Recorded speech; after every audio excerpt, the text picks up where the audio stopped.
আসসালামু আলাইকুম ভাই, আপনার জন্যই এই ভিডিওটা তৈরি করতেছি। আমি যেভাবে প্রম্পট তৈরি করে দেখাইছিলাম সেখান থেকে একটা প্রম্পট নিলাম, দেন এখানে এটা পেস্ট করে দিলাম। এটা পেস্ট করে দেওয়ার পরে আমি এখান থেকে ভিডিও তৈরির জন্য ক্রিয়েট এ ভিডিও ক্লিপে ক্লিক করলাম, স্টাইলিশ দিলাম, এসপেক্ট রেশিও দিলাম, ডিউরেশন দিলাম, ফ্রেমিং দিলাম, লাইটিং দিলাম।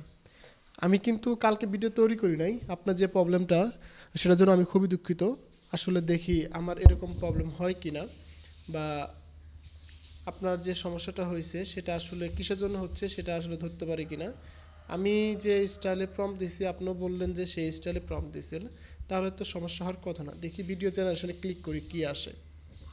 যদি ভিডিও তৈরি হয় তাহলে এক কথা, না হলে সেটা আরেকটা বিষয়। এখন দেখুন, এখানে কিন্তু আমার ভিডিও জেনারেট হচ্ছে, তাই না? আর আপনি বলতেছেন আপনার ফটো জেনারেট হচ্ছে।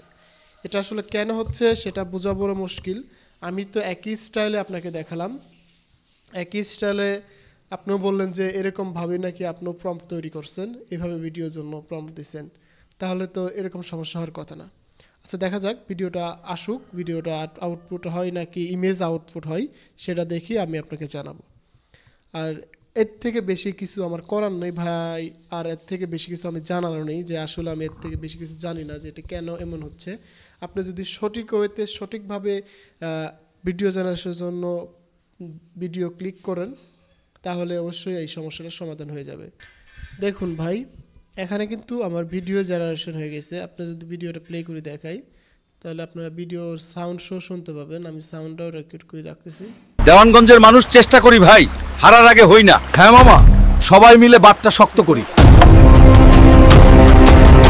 তো এই হচ্ছে অবস্থা। এখন ভাই আমি যেভাবে দেখাইছি যদি এইভাবে আবার ট্রাই করে দেখেন, যদি না হয় এর থেকে বেশি কিছু আমার করা সম্ভব না ভাই। তো ধন্যবাদ, আপনাকে মেসেজ দিয়েছেন এই জন্য আপনার জন্য ভিডিওটা তৈরি করলাম।